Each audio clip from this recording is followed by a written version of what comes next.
जय Shri Shyam. Friends, Shyam history classes YouTube channel पर आपका स्वागत है। बहुत दिनों से हमने वीडियो नहीं डाली है क्योंकि हमारी तबीयत खराब चल रही थी। तो जैसे ही हमें मौका लगा हम आज आपके लिए एक वीडियो लेके आ रहे हैं। हमने पिछली वीडियो में जहाँ तक बात कर ली थी प्रागैतिहासिक काल में, अब हम उससे आगे वीडियो लेके आए हैं और ये वीडियो होगा ताम्रपाषाण काल का। ताम्रपाषाण काल कैलकुलिथिक एज के बारे में आज हम बात करेंगे। तो शुरू करते हैं हम। कैलकुलिथिक एज, ताम्रपाषाण काल।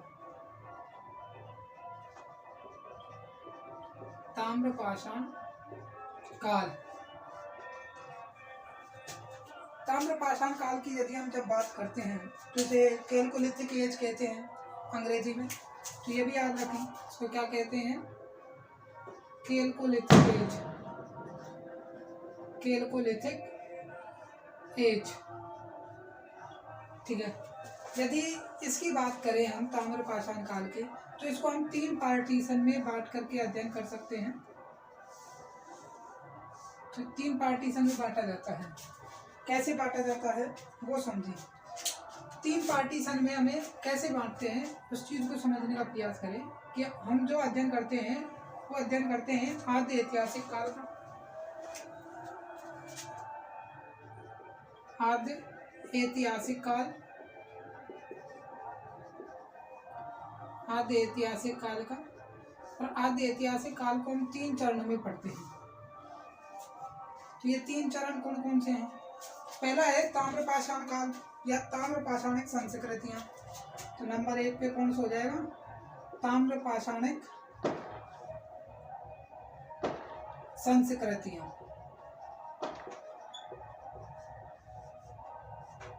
ठीक है। आद्य ऐतिहासिक काल का दूसरा जो पार्ट है, जो इम्पोर्टेंट है, वो है इंडस वैली सिविलाइजेशन, जिसको हम क्या बोलते हैं? सिंधु घाटी सभ्यता। सिंधु घाटी सभ्यता, जिसको इंडस वैली सिविलाइजेशन भी कहा जाता है। तीसरा और अंतिम जो इम्पोर्टेंट पार्ट है वो है ताम्र भंडार संस्कृति। ताम्र भंडार संस्कृतियां। तो हमें 3 पार्टीशन में इनकी बात करनी होती है आद्य ऐतिहासिक काल की। तो जब हम आद्य ऐतिहासिक काल की बात करते हैं तो आद्य ऐतिहासिक काल जो है ये नवपाषाण काल से, नवपाषाण काल की समाप्ति से शुरू होता है। जब नवपाषाण काल की समाप्ति हुई तो नवपाषाण काल की समाप्ति पर हम देखते हैं कि आद्य ऐतिहासिक काल प्रारंभ होता है। लेकिन यदि इसकी समाप्ति की बात करते हैं हम, तो इसकी समाप्ति जो है वो आद्य ऐतिहासिक काल में जो इंडस वैली सिविलाइजेशन है उसकी बाद तक की होती है।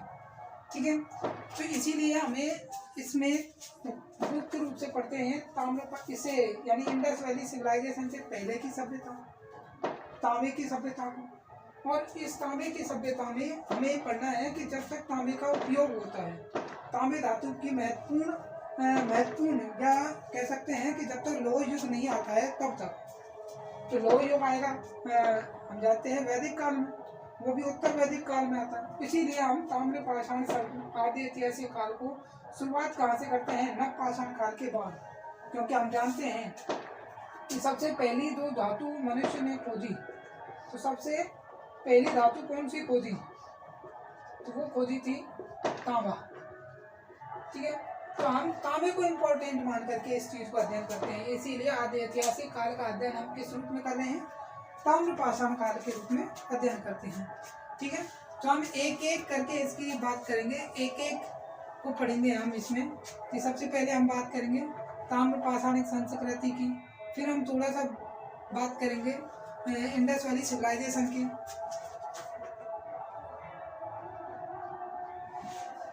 ठीक है।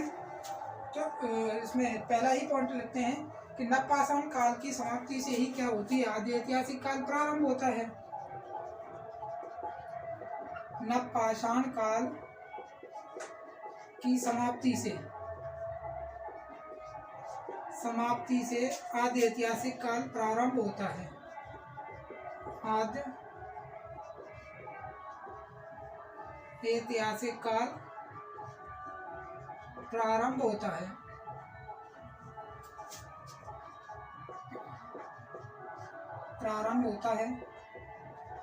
ठीक है। अब हमें एक एक करके इन संस्कृतियों का अध्ययन करना है, जिसमें हमें मुख्य रूप से अध्ययन करेंगे हम ताम्र पाषाणिक संस्कृतियों का। तो हम पहले इसके बारे में थोड़ी बहुत चीज़ें जो हैं उन चीज़ों का अध्ययन करने वाले हैं। तो एक बार इसका स्क्रीनशॉट ले लें, क्योंकि हमें विस्तार से अध्ययन करना है। तो हम थोड़ा सा एक बार आप इसका स्क्रीनशॉट लें, फिर हम बात करते हैं आगे की।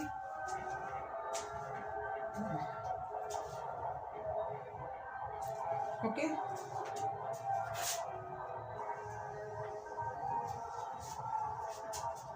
पहला ही है हमारा पहला पॉइंट है ताम्र पाषाणिक संस्कृति को लेकर कि थी क्या ताम्र पाषाणिक संस्कृति। तो हम अध्ययन करेंगे ताम्र पाषाणिक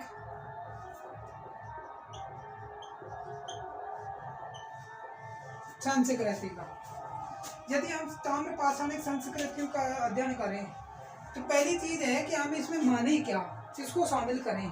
तो अभी हमने चर्चा की कि मनुष्य ने जब तांबा खोजा और तांबे का इस्तेमाल प्रारंभ कर दिया तो वह काल क्या कहलाएगा, ताम्र पाषाणिक काल। तो तांबे की खोज हो गई, तांबे का इस्तेमाल करना शुरू कर दिया। लेकिन तांबा जो था, जानते हैं तांबा कैसी धातु है, तो ये कमजोर धातु है। तो तांबे से उसने जो चीजें बनाई वो कैसी बनी होंगी, कमजोर रही होंगी। इसीलिए उसने यहाँ पर भी किसका, पाषाण औजारों का सहारा लिया। कौन से औजारों का सहारा लिया, पाषाण औजारों कि पाषाण औजारों की क्या रही है, यहाँ पर अधिकता रही है। एक सेकंड,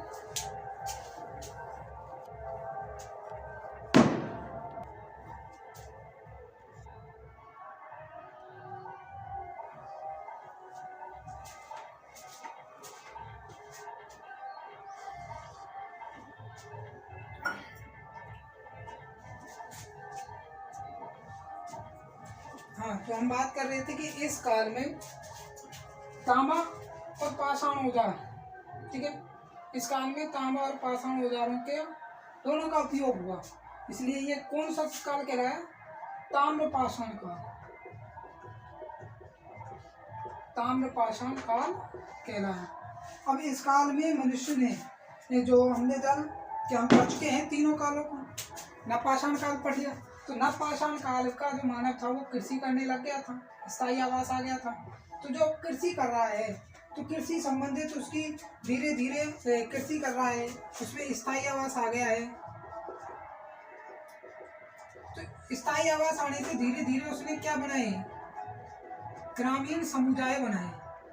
ग्रामीण समुदायों के बसने से धीरे धीरे गांवों का निर्माण होने लग गया। बस्तियां जो थी वो ग्रामीण बस्तियों के रूप में होने लगी। ठीक है, मूल रूप से कृषक समुदाय रहे होंगे। हमने जानते कृषि कर रहे हैं तो वो कौन थे, ग्रामीण बस्तियां जो बनी है, ये ग्रामीण बस्तियां, ग्रामीण समुदाय कौन थे जो कृषि कर रही है, तो वो सभी कौन रहे होंगे, कृषक। ठीक है, किसान, अर्थात कौन थे, किसान। तो ये सभी किसान रहे होंगे। इनकी अर्थव्यवस्था जो थी वो नवपाषाणिक के लोगों के समान रही है। अर्थव्यवस्था का काम ही क्या है, अर्थव्यवस्था क्या है, इसकी प्रमुख अर्थव्यवस्था है यहाँ भी कृषि। और आज वर्तमान तक की अर्थव्यवस्था किस पर निर्भर है, कृषि पर। ठीक है, तो ये जो संस्कृतियां हैं ये सिंधु सभ्यता के पूर्व पश्चिम से पूर्व की ओर विकसित रही थी। अभी हम डिटेल से बात करेंगे। अभी तो जहाँ तक हमने अध्ययन किया है, पहले हम एक बार वहाँ तक बात कर लें। ठीक है, एक बार इसका नोट के रूप में लिख लेते हैं, फिर हम बात करते हैं इसमें आगे की।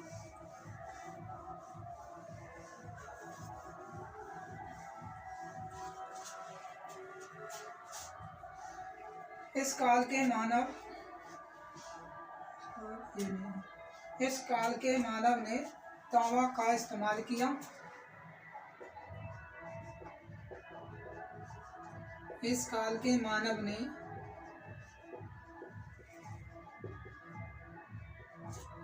तांबे का इस्तेमाल किया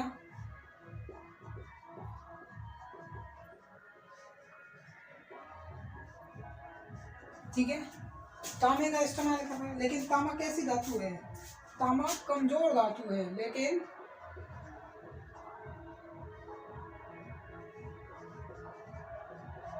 तांबा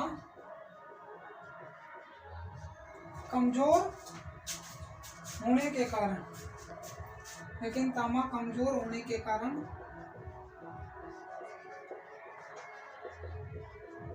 ठीक है, अधिकांश औजार उपकरण किसके रहेंगे, पत्थर के। ठीक है, पत्थर के औजारों की ही अधिकता रही, पत्थर के औजारों की अधिकता रही, औजारों की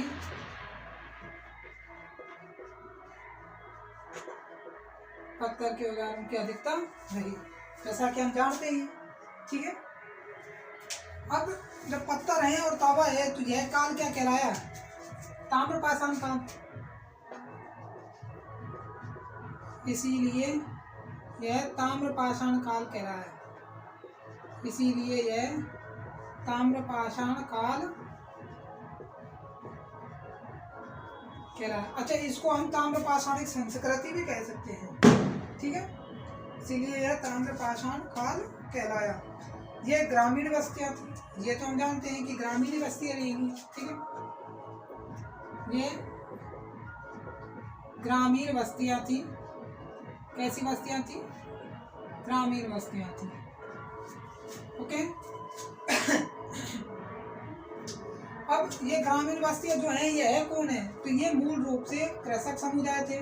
ये मूल रूप से कृषक समुदाय थे। कौन थे, कृषक समुदाय थे। ठीक है, ये मूल रूप से कृषक समुदाय थे। अब इनकी अर्थव्यवस्था भी कैसी थी, हमने अभी बात की है कि नवपाषाण काल के लोगों के समान इनकी अर्थव्यवस्था थी, तो वो भी किस पर, कृषि पर डिपेंड थी। ठीक है, तो इनकी अर्थव्यवस्था नवपाषाणिक लोगों के समान थी। इनकी अर्थव्यवस्था नवपाषाणिक लोगों के समान थी, नवपाषाणिक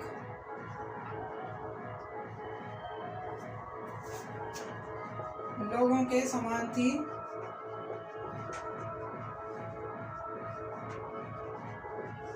ठीक है, और ये किस पर डिपेंड कर रही है अर्थव्यवस्था, तो हम जानते ही हैं, कृषि पर।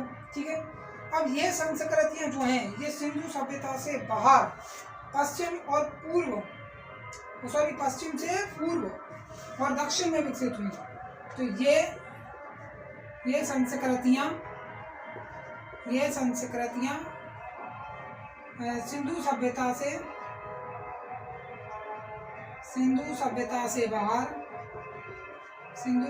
से बाहर पश्चिम से पूर्व और दक्षिण में विकसित हुई,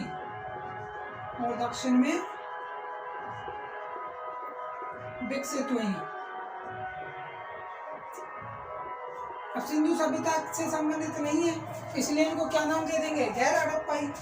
ठीक है, तो इसीलिए इन्हें गैर हड़प्पाई संस्कृतियां कहा गया। ठीक है, इसीलिए इन्हें गैर हड़प्पाई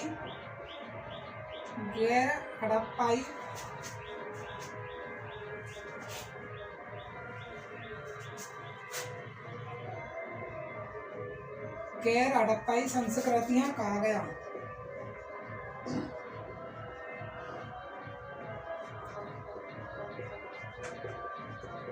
ठीक है, तो इसलिए इन्हें क्या कहा गया, गैर हड़प्पाई संस्कृतियां कहा गया।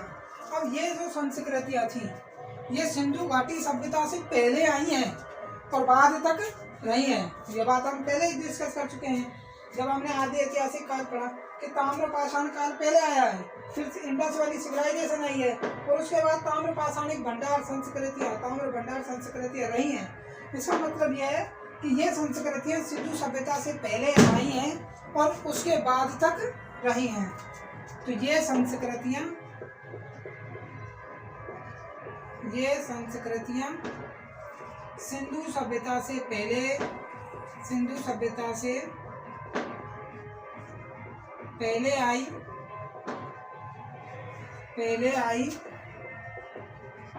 और सिंधु सभ्यता के बाद तक रही, ठीक है। ये सिंधु सभ्यता से पहले आई और बाद तक रही। ओके, अब इन सभ्यताओं से थोड़ी सी जानकारी। अब हमने जो चीजें इंपॉर्टेंट है, एक बार हम उन पर की बात कर लेते हैं। जैसे हमने बात की कि ये जो संस्कृतियां विकसित हुई हैं, ये सिंधु सभ्यता से बाहर हुई हैं और कहाँ, पश्चिम से पूर्व की ओर हुई हैं। अब इस चीज को थोड़ा समझें। सॉरी,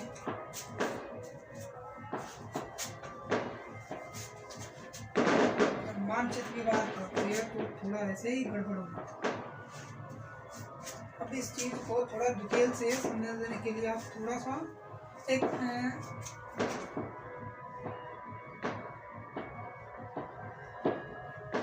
ओके, हम देखते हैं सबसे पहले नॉर्थ, वेस्ट, ईस्ट,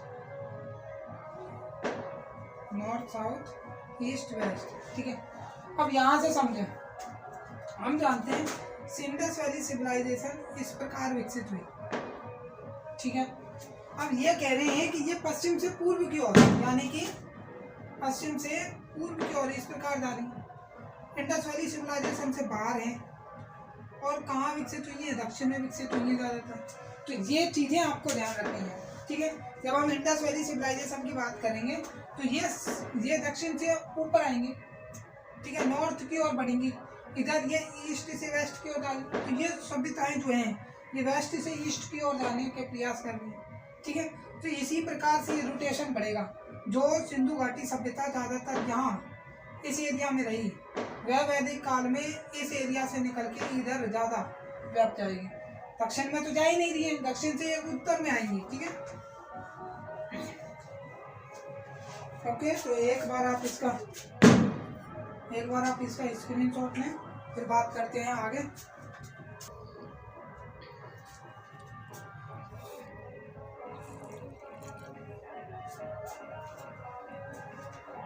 ठीक है, तो बात करते हैं और आगे बात करते हैं। ताम्र पाषाणिक संस्कृतियों के बाद अब हम अध्ययन करते हैं इंडस वैली सिविलाइजेशन का। हालांकि उसका अध्ययन हमें सेपरेट करना है, लेकिन हम कुछ बातें यहाँ देख लेते हैं, एक आध दो बातें इंडस वैली सिविलाइजेशन की जो इम्पोर्टेंट बातें हैं यहाँ के लिए। तो आप सीधा ही डाल लें IBC Indus valley civilisation, Sindhu घाटी सभ्यता। तो इसमें जब बात करते हैं तो हम जानते हैं कि ये विकसित कहाँ हुई है, सिंधु नदी के किनारे, सिंधु नदी के किनारे, ठीक है। तो यही चीज़ इम्पोर्टेंट है इसमें कि यह सभ्यता कहाँ विकसित हुई, सिंधु नदी के किनारे विकसित हुई। यह सभ्यता, खास बात दूसरी, सभ्यता कैसी थी, अभी हमने जो बात की वो कैसी सभ्यता है, इम्पोर्टेंट चीज है। ताम्र पाषाणिक संस्कृतियाँ जो है वो कैसी हैं, वो नगरीय सभ्यता है या ग्रामीण, तो वो ग्रामीण सभ्यता। और ये सभ्यता कैसी है, नगरीय। इंडस वैली सिविलाइजेशन कैसी है, नगरीय। जबकि अधिकतर, ज़्यादा की कह सकते हैं कि मुश्किल से 2%, 5% लगा सकते हैं, 10% मान। इंडस वैली सिविलाइजेशन के नगरीय जो क्षेत्र हैं, जो नगर हैं, मुश्किल से 5% क्षेत्र हैं। अधिकांश जो हैं इंडस वैली सिविलाइजेशन के जो प्रमाण अधिकांश रूप से हमें मिले हैं वो किसके मिले हैं, ग्रामीण सभ्यता के, ग्रामीणों के। लेकिन हमें नगर भी मिले हैं, इसलिए यह नगरीय सभ्यता कहलाती है, क्योंकि ग्रामीण क्षेत्रों पर इतना ध्यान दिया ही नहीं गया है, ठीक है। और ये सभ्यता की दूसरी खास बात कि इस सभ्यता में कांसा आ गया था, कांसा कैसे आया ये तो आपको पता ही, तो इसलिए इसे ताम्रकांस्य युगीन सभ्यता कहते हैं, ताम्रकांस्य युगीन सभ्यता। तो 3 इंपॉर्टेंट चीजें हमने इसमें पढ़ी हैं, वही चीजें हमें यहाँ लिख देते हैं इंडस वैली सिविलाइजेशन के लिए। तो पॉइंट क्या है, IBC सिंधु घाटी सभ्यता। तो इसके लिए पहला पॉइंट क्या था कि यह सिंधु और उसकी सहायक नदियों के किनारे विकसित हुई। यह सिंधु नदी और उसकी सहायक नदियों के किनारे विकसित हुई और उसकी सहायक नदियों के किनारे विकसित हुई। सहायक नदियों के किनारे विकसित हुई। ठीक है, यह नगरीय सभ्यता थी। यह नगरीय सभ्यता थी। कैसी सभ्यता है ये? यह नगरीय सभ्यता थी। हम तीसरी और इम्पोर्टेंट बात जो अभी हमने बात की है वो कैसी है कि जिसे ताम्रकांस्य युगीन सभ्यता कहा जाता है। इसे ताम्रकांस्य युगीन सभ्यता भी कहा जाता है। युगीन सभ्यता भी कहा जाता है।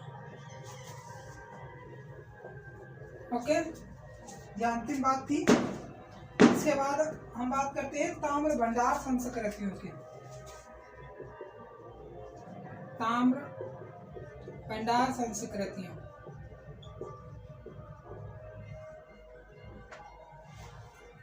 अब हमें इनकी बात करनी है, ताम्र भंडार संस्कृतियों। ठीक है, अब इसमें क्या है, इसमें आपको ध्यान रखना है कि तांबे के बड़े बड़े ढेर मिले हैं। क्या मिले हैं? तांबे के बड़े बड़े ढेर मिले हैं। तो बड़े बड़े ढेर मिलने के कारण यह क्या कहलाई है? ताम्र भंडार संस्कृति कहलाई है।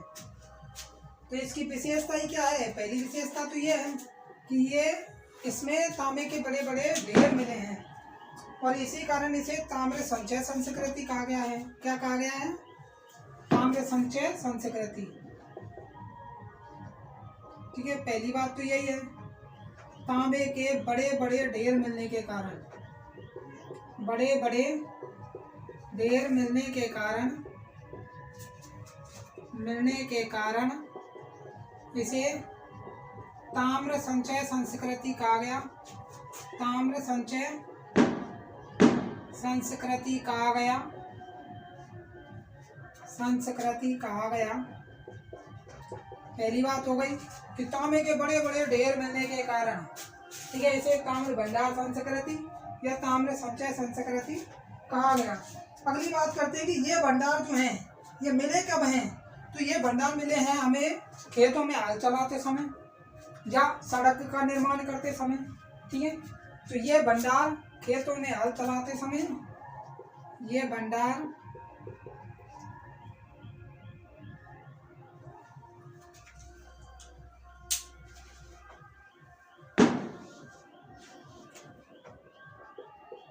भंडार खेतों में हल चलाते समय या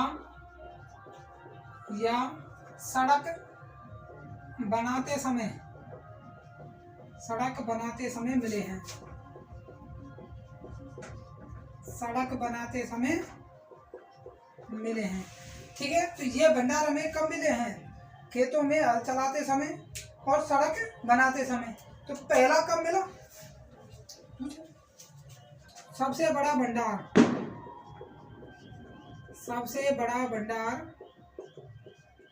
1822 ईस्वी में कानपुर से मिला। कहाँ से मिला है?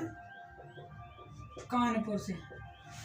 ओके, तो सबसे बड़ा भंडार पहला ताम्र भंडार, पहला गलती और बात कर रहे हैं फर्स्ट की। पहला ताम्र भंडार 1822 ईस्वी में कानपुर से मिला। ठीक है, फर्स्ट की बात कर रहे हैं हम, फर्स्ट की। तो पहला ताम्र भंडार 1822 ईस्वी में कानपुर से मिला है, जबकि सबसे बड़ा भंडार जो है वो गुंगेरिया एमपी से मिला है। ठीक है, सबसे बड़ा ताम्र भंडार गुंगेरिया, कहाँ से? गुंगेरिया एमपी से मिला है। एमपी से मिला है।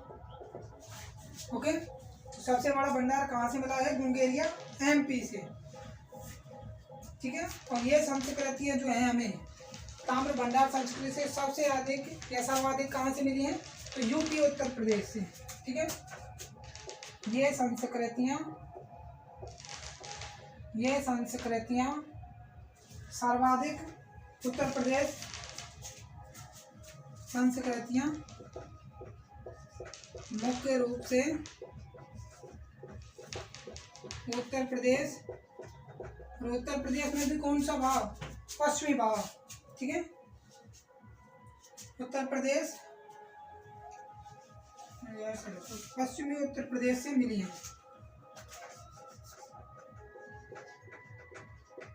पश्चिमी उत्तर प्रदेश से मिली है।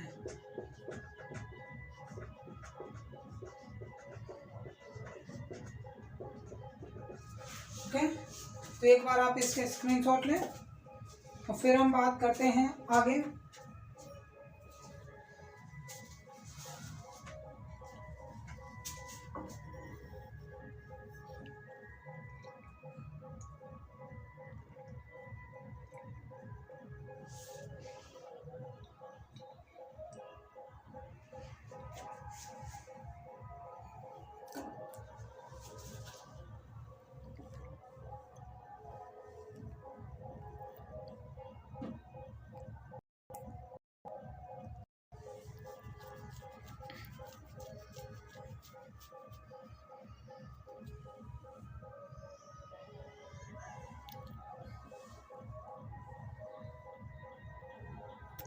हम भाई में डाल दें, ठीक है। तो इसको रब करते हैं।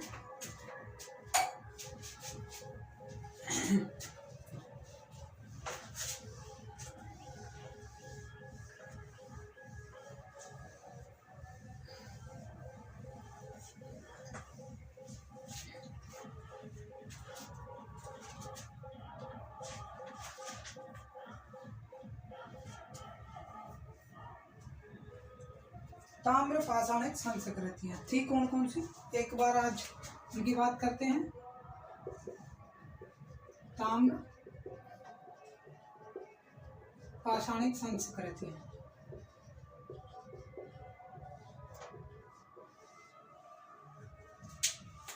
देखो यदि हम ताम्र पाषाणिक संस्कृतियों की बात करें तो हमें लगभग 7 संस्कृतियों के बारे में अध्ययन करना होता है।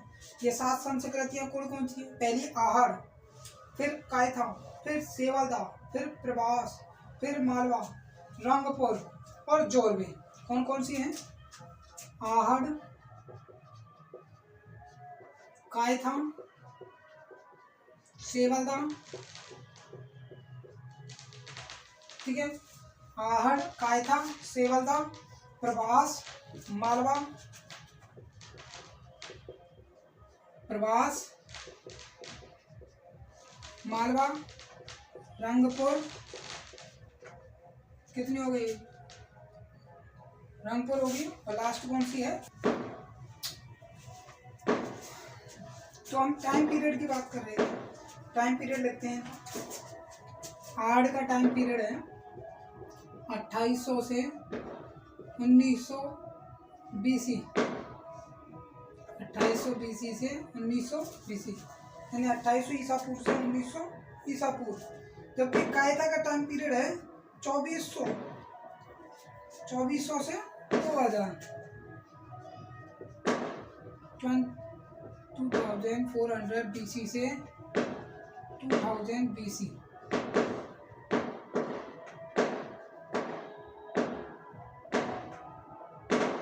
ठीक है। धीरे धीरे टाइम पीरियड कम होता हुआ जाएगा। सेवालदा का टाइम पीरियड है 2300 से 2000 BC, ठीक है। ये सेवालदा का है। प्रभास का टाइम पीरियड है 1800 से 1200 BC से 1200 BC। मालवा का टाइम पीरियड क्या है? मालवा का टाइम पीरियड है 1700 से 1400,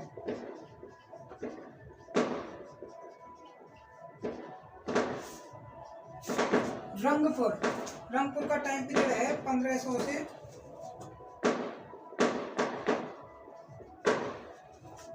1500 BC से 1200 BC।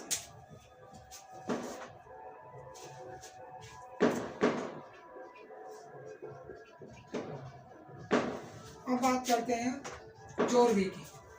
जोरवे का जो टाइम पीरियड है वो है 1500 से 700।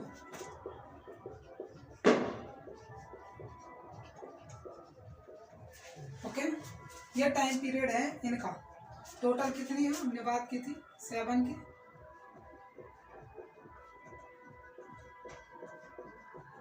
ठीक है,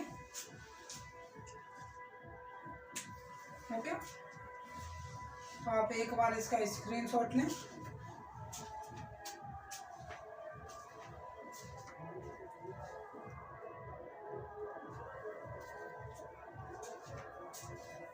ठीक है फ्रेंड्स, तो आज की क्लास बस इतनी सी ही।